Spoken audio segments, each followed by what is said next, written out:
इस बात में कोई दो राय नहीं है कि प्रेम से आप पूरी दुनिया जीत सकते हैं, लेकिन फिर भी हम प्रेम के भाव समझ नहीं पाते और सब विपरीत हो जाता है। इच्छा से प्रेम उत्पन्न होता है, लेकिन अज्ञानता से वही प्रेम घृणा और वासना में बदल जाता है।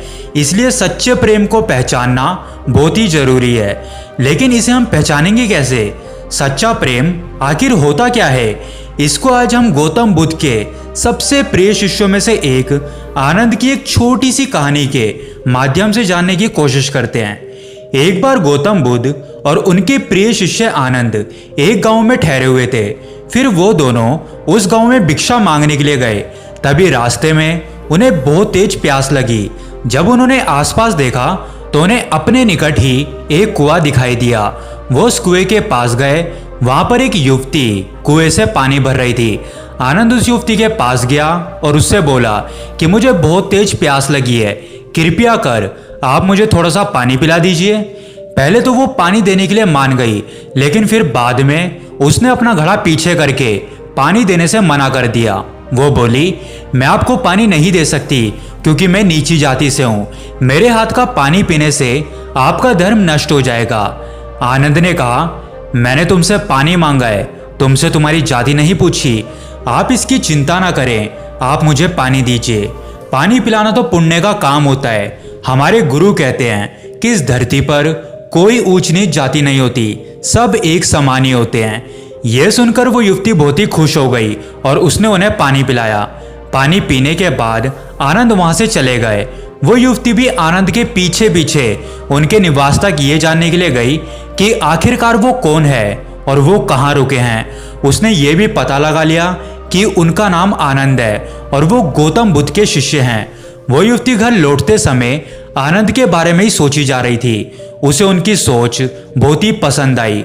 आनंद दिखने में भी बहुत ही सुंदर थे, कोई भी आसानी से उन पर मोहित हो जाता। वो युवती आनंद की तरफ खींची जा रही थी। वो रोज कुएं के पास जाती और उनका इंतजार करती। आनंद जब भी उस कुएं के पास से जाते तो वो युवती उनको पानी पिलाती। एक दिन आनंद नहीं आए तो वो युवती परेशान हो गई और परेशान होकर वो बुद्ध के आश्रम पहुंच गई। जब उसने आश्रम में आनंद को देखा तब जाकर उसकी परेशानी दूर हुई। उसने आनंद से कहा कि आज आप भिक्षाटन करने के लिए गांव में नहीं आए? आनंद ने कहा कि आज मुझे आश्रम में कुछ काम था। युवती बोली कि अगर आप जाति का भेदभाव नहीं करते तो क्या आप मेरे घर खाना खाने के लिए आएंगे? आनंद ने कहा कि मैं ये बुद्ध से पूछकर बताऊंगा, अगर उनकी अनुमति मिल गई तो मैं अवश्य आऊंगा। यह सुनकर वो युवती बहुत ही खुश हो गई और वहां से चली गई। उसे उस दिन पूरी रात भर नींद नहीं आई। वो सोचती है कि आनंद भी उससे प्रेम करते हैं, इसलिए तो वो खाने पर आ रहे हैं। अगले दिन आनंद बुद्ध से अनुमति लेकर उसके घर गए। युवती ने उनके लिए अलग अलग प्रकार के भोजन बनाए और उन्होंने भी उस भोजन को ग्रहण किया। उसके बाद युवती ने आनंद से कहा कि अगर आप ऊंच नीच की जाति का भेदभाव नहीं करते तो क्या मैं आपसे अपने दिल की बात कह सकती हूँ? आनंद ने कहा, हाँ जरूर, बताइए आपको क्या कहना है। युवती ने कहा कि मैं आपसे प्रेम करने लगी हूँ और आपसे शादी करना चाहती हूँ, क्या आप मुझसे शादी करेंगे? आनंद ने यह सब सुना और कहा कि प्रेम करना कोई गलत बात नहीं है, प्रेम तो सभी को करना चाहिए, लेकिन मैं आपसे विवाह नहीं कर सकता क्योंकि मैं एक सन्यासी हूँ। मेरे जीवन का लक्ष्य विवाह करना नहीं है, मैं केवल बुद्ध की सेवा करना चाहता हूँ। युवती बोली कि मैं आपको बुद्ध की सेवा करने से नहीं रोकूंगी, बल्कि मैं तो आपके साथ बुद्ध की सेवा करूंगी। आनंद ने कहा कि जो तुम सोच रही हो वो नहीं हो सकता, और यह कहकर आनंद वहां से उठकर चले गए। अब यह प्रेम उस युवती के लिए एक पीड़ा का कारण बन गया। वो हर कीमत पर आनंद को पाना चाहती थी। उसने खाना पीना भी छोड़ दिया। जब यह बात युवती की माँ को पता चली तो उससे अपनी बेटी की यह हालत देखी ना गई। उसने अपनी बेटी से कहा कि तुम अपनी माँ पर भरोसा रखो, आनंद तुम्हारा ही होगा। तुम उसे फिर से यहाँ पर खाने के लिए बुलाओ, मैं उसके खाने में बेहोशी की दवा मिला दूंगी। उसके बाद तुम उससे गंधर्व विवाह कर लेना। युवती ने अपनी माँ से कहा कि क्या यह करना सही होगा? युवती की माँ बोली कि प्रेम में सही और गलत नहीं होता। उसके बाद अगले दिन वो युवती आनंद से मिलने के लिए गई और बोली कि क्या आप मुझसे नाराज हैं? आनंद बोले, नहीं, मैं किसी से नाराज नहीं होता और आपने ऐसा कुछ भी नहीं किया कि मैं आपसे नाराज रहूं। फिर युवती बोली, तो क्या आप मेरे घर फिर से भोजन करने के लिए आएंगे?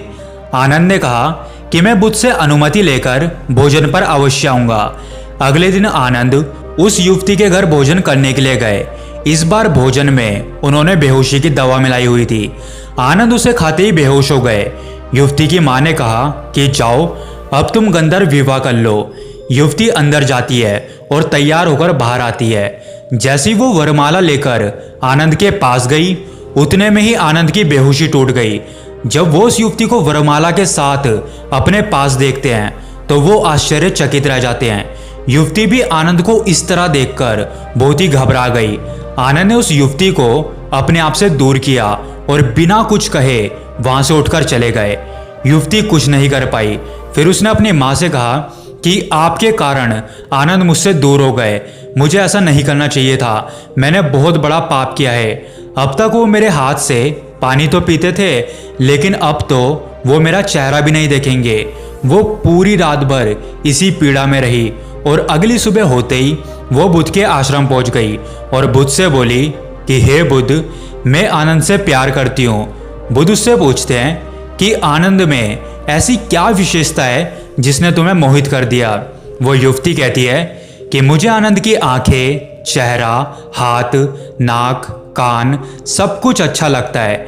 मैं उनके हर रूप से प्रेम करती हूँ। बुद्ध कहते हैं कि आनंद के रूप और गुण तो बहुत हैं जो किसी को भी आकर्षित कर सकते हैं, लेकिन क्या तुमने उसका प्रेम से भरा हृदय भी देखा? क्या तुम्हें पता है कि आनंद सबसे अधिक प्रेम किससे करते हैं? वो युवती बोली कि मुझसे तो नहीं करते, मुझे बस इतना पता है। बुद्ध बोले कि बस यहीं पर तुम चूक गई। आनंद तुमसे भी प्रेम करता है, लेकिन उसके प्रेम की व्याख्या वो नहीं है जो तुम समझती हो। आनंद स्वतंत्र है, उसका प्रेम बहुत गहरा है और वो समस्त मानव जाति से प्रेम करता है। उसका प्रेम जलाता या दुखाता नहीं है, जैसे तुम्हारा प्रेम तुम्हें जला रहा है। तुमने अभी प्रेम की वास्तविकता को समझा ही नहीं है। जो प्रेम करुणा लाए, आसपास शांति लाए, वो प्रेम होता है। इसके विपरीत जो प्रेम लालच, रोग, क्रूरता को लेकर आए, स्वतंत्रता की हानि करे, मन में अशांति और पीड़ा को बढ़ाए, गलत काम करवाए, इसे प्रेम नहीं बल्कि वासना कहते हैं। तुम खुद को देखो, जिसे तुम प्रेम कह रही हो, क्या वो वास्तविकता में प्रेम है? क्या तुम आनंदित हो? क्या तुम्हारे मन में शांति है? क्या तुम्हारे प्रेम ने तुमसे कोई गलत काम नहीं करवाया? पहले तुम कितनी खुश थी, लेकिन आज देखो तुम कितनी पीड़ा में हो। तो तुम ये कैसे कह सकती हो कि तुम प्रेम करती हो? यह सुनकर वो युवती वहां पर रोने लगती है और बुद्ध के चरणों में गिरकर बुद्ध से कहती है कि मुझे क्षमा कर दे बुद्ध, आप सही कहते हैं, मैं प्रेम को समझ ही नहीं पाई। मेरा प्रेम स्वार्थी था। मैं आनंद को अपने आप से बांधना चाहती थी। मैंने आनंद के साथ भी गलत करने की कोशिश करी। कृपया आप मुझे भी अपने संग में शामिल कर लीजिए। मैं भी वास्तविक प्रेम को जानना चाहती हूँ। बुद्ध कहते हैं अवश्य, तुम इस संग में शामिल हो सकती हो। दोस्तों, ये कहानी हमको ये सिखाती है कि अगर आपका प्रेम आपको स्वार्थ की तरफ धकेल रहा है तो आप समझ जाना कि आप प्रेम नहीं करते। ये सिर्फ प्रेम का ढोंग है, क्योंकि वास्तविक प्रेम लेना नहीं बल्कि देना सिखाता है। वास्तविक और निस्वार्थ प्रेम वही है जो हमें समर्पण सिखाता है। जिस प्रेम में किसी भी तरह का लालच जुड़ा हो उसे वास्तविक प्रेम नहीं कह सकते। वास्तविक जागृत से पूर्ण प्रेम में लालच, स्वार्थ और वासना के लिए कोई जगह नहीं होती। तो दोस्तों, उम्मीद करते हैं कि इस कहानी के माध्यम से आपको सच्चे प्रेम की क्या परिभाषा होती है वो तो समझ आ ही गई होगी। अगर आप आगे भी ऐसी कहानियां सुनना चाहते हैं तो हमारे इस चैनल को सब्सक्राइब करके जरूर जाएं।